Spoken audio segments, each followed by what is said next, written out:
We saved the spiciest for last. What's good? Welcome to the channel. Today is the eve of Obsidian Flames on TCG Live. I've had a few people tell me they're subscribed to the channel only for the spicy lists I put out there and the originality, so you've come to the right place. Today's list is definitely out there. Two things to keep in mind when I build this deck are anticipating going second more often than not, because we're going to lose the coin flip, not by choice. And two, we're going to have a lot of movement in the deck to allow us to do what we want. So it's a very combo heavy deck. Keep those two things in mind, you'll enjoy it. If you're looking for something a little more conventional, we've covered Charizard, the biggest, the baddest, the brightest. We've covered Decidueye, oh my god, one of my favorites. We've covered Tyranitar, perhaps the new tank of the format. And of course we have the tier list. So all of those are in the description below.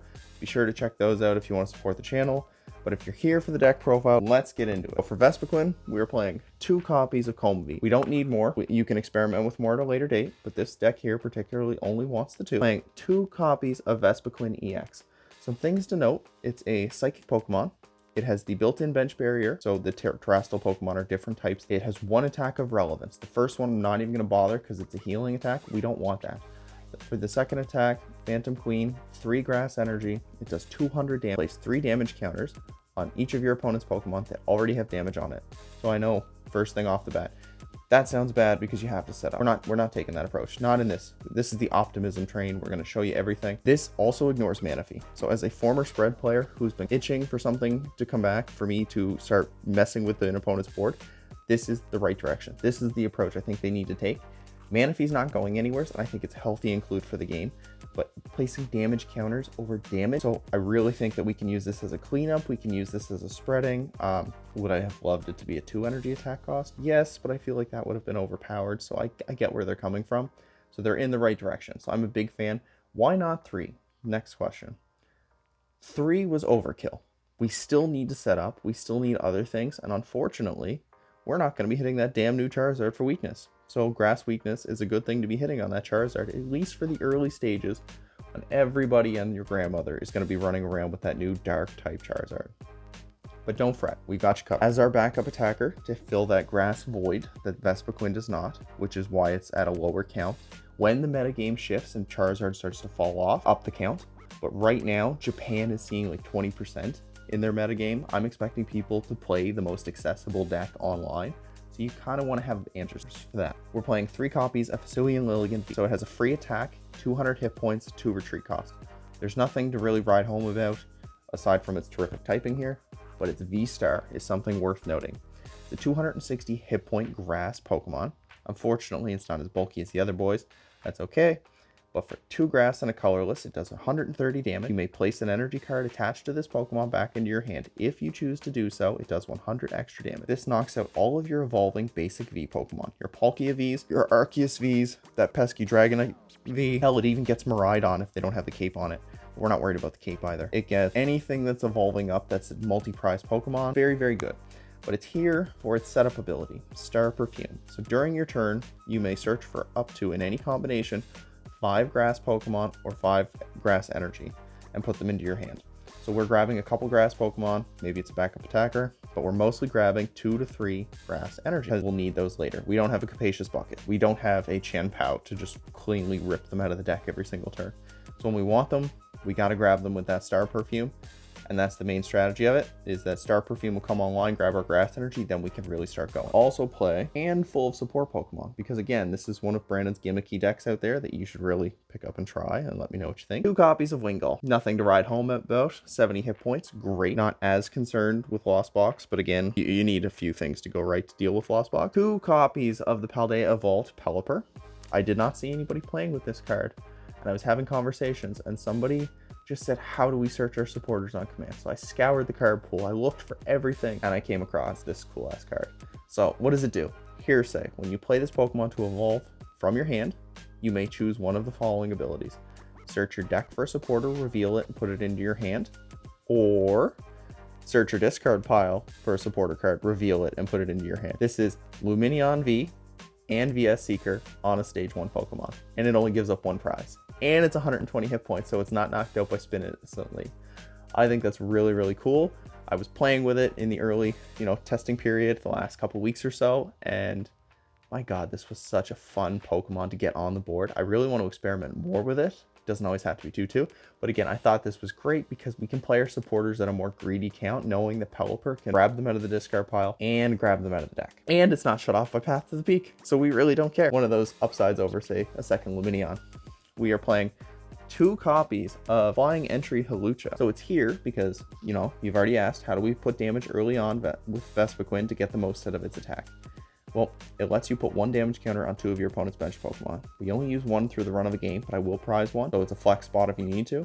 But we put 2 on the board, then Vespiquen, and then all of a sudden it just put an extra 60 damage on the bench, which can allow us to mess with our numbers for Radiant Alakazam. So Radiant Alakazam feels like your MVP of the deck. There is no Medicham, was not needed. Radiant Alakazam to be able to take damage off something that was heavily damaged and put it on the bench, so that way Vespiquen gets a little more bang for its buck, or to pull damage back so that Lilligant can get those key KOs. Because 230, it's not the best number, but 230, maybe pull 2 damage on it to 250, and then you get it out of the way, and Vespiquen to take the last 30. We are tailored to deal with V-Stars. V-Stars are still perhaps the most powerful mechanic in the format. Why haven't I mentioned Gardevoir? Because Gardevoir damages itself. It literally feeds into everything Vespiquen wants to do. Aside from them just setting up stronger than us, never once fret about Gardevoir. So Radiant Alakazam lets us move damage, take KOs, set up for KOs, you name it, star of the show. Lumineon V, which I've talked quite a bit about, that when you play it from your hand onto your bench, you can grab a supporter.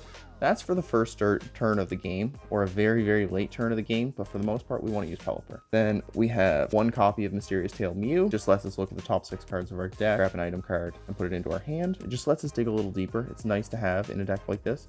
It's also the Pokemon we will throw up for this sacrifice. Oh yay, I'm a sacrifice! We have 1 copy of Manaphy.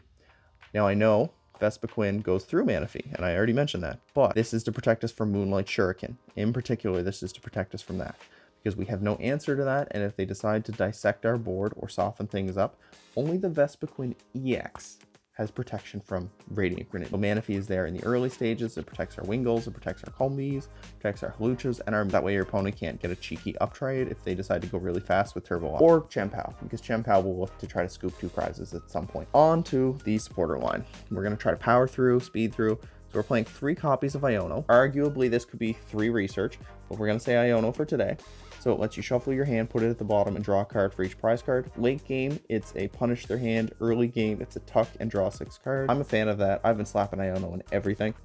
There's not really much more to say about that.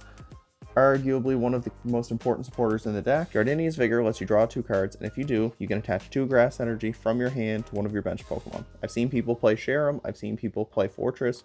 I really don't think that's the way. Gardenia's Vigor is such a good card, and we have already built our deck to go second, and we've already built our deck for a lot of movement. So we're really going to take advantage of this. We have Pelipper and Lumineon to grab it onto command. We have Star Perfume to grab the energy when we need them. It was never really an issue with Gardenia's Vigor having viable targets. So I think this is one of those key cards. Why 3 over 2? Well, one of them is going to wind up in the prizes 100% of the time. Some games I've prized 2. If I prize both Gardenia's Vigor, I lose. There's no way to get into this deck. We don't have backup. We don't have Leafeon V. We don't have Fortress. We don't have Sharon. We don't have any of that stuff. We need at least 3 of them for prizing issues, because I play enough games with 2 and you see them all in the prizes. We're playing 2 copies of Boss's Orders. This one here, we're not too worried about. We typically only need 1. Once it hits the discard pile, we can Pelipper it around and just abuse the hell out of it. So we can Boss's Orders. We will take 1 or 2 things. We also play, and then of course we're playing 1 of the new supporters. So until the end of your turn, none of your Pokemon can attack, even ones that come into play this turn. Search your deck for 2 basic energy and attach them to one of your Pokemon. Then shuffle your deck. This is, again, part of that going second on your first turn strategy. So we're going to Lumineon, Geta, attach. So we're going to set up 1 Pokemon, take your pick, depending on the matchup. If it's Gardevoir, we're setting up a Combee. If it's anything else, we're setting up Lilligant.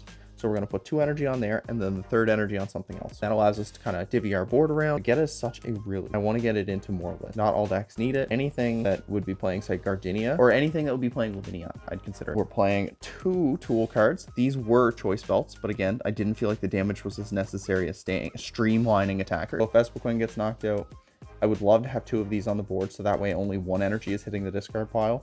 It's very good in that sense, but even just salvaging 1 of those makes our setup for the next turn that much easier, because We don't have to be as aggressive with Gardenia every single turn if energy are not leaving the board as quickly as we put them on, because our Pokemon are very squishy. 270 and 260 are very small numbers. And then we have 4 stadiums today. 2 collapse stadiums. This says if you have more than 4 bench Pokemon, you have to discard until you have 4. This is to get rid of those Holuchas, the already used Pelippers, or most importantly, Lumineon V after it's been used. Once it's been used, we don't want it on the board because it's a free knockout and a lot of decks can deal with it rather quickly and play the catch-ups. They go Lumineon, Vespiquen, Lilligant, game. We don't want to do that. We want to make them go Vespiquen, Lilligant, Vespiquen. That way we get at least 3 attacks off because we can usually win within 3 attacks. So Collapse just lets us do that. If you want to consider the Pokemon League headquarters, the new stadium that's coming in this set, I'll just pop it up on screen.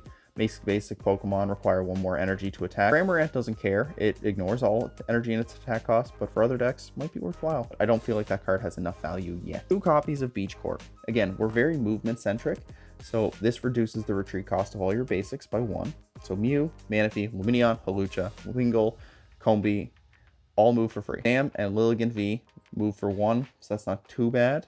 But most times if they take a knockout on anything, we're going to promote Mew, because we know then Beach Court will let it move for free. So we'll get a free Mysterious Tail to dig a little deeper into the deck and find the combo. You can experiment with other stadiums. I really wish we had Turf Field still in format, but it is what it is.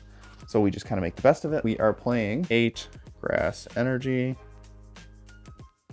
Is there really anything to say? No. All of our Pokemon attack for 3 energy. So 8 was just double it and add 2. Yeah. Are we using the hydrocarbon rule? Maybe. The last part of the deck, consistency, it's the backbone of the engine, is the item card. 4 Battle VIP Pass. I hate this card, but it is so damn good. You can only play it first turn of the game. Search your deck for 2 basic Pokemon, reveal them, put them onto your bench. So this grabs everything.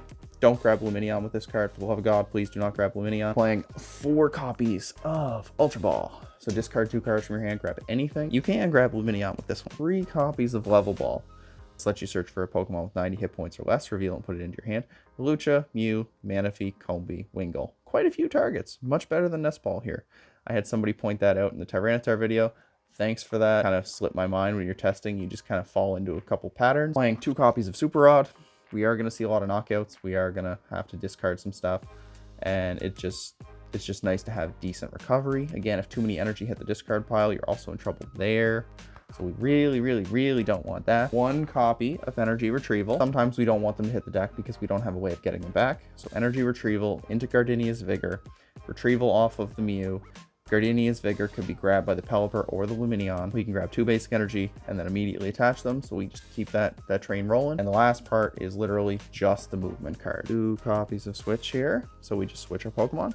And 1 copy of Escape Rope. Escape Rope might go up to a 2nd copy over the 2nd switch, but in early testing I found it wasn't necessary. Each player switches their active with one of their benched. Your opponent switches first, then you switch. It's mostly we need a handful of switch outs to take advantage of Mew and Gardenia. So this is the list. Closing thought, Metacham's not worth it. When the meta shifts away from a heavy Dark Charizard EX, add a 3rd Vespiquen. I do really like that card. I do think there's hope for cards like this going forward. There's Inda that does 10 damage to each of your opponent's Pokemon for 1 energy. But again, we usually want it to Geta. We didn't want to attack because that 10 damage isn't enough.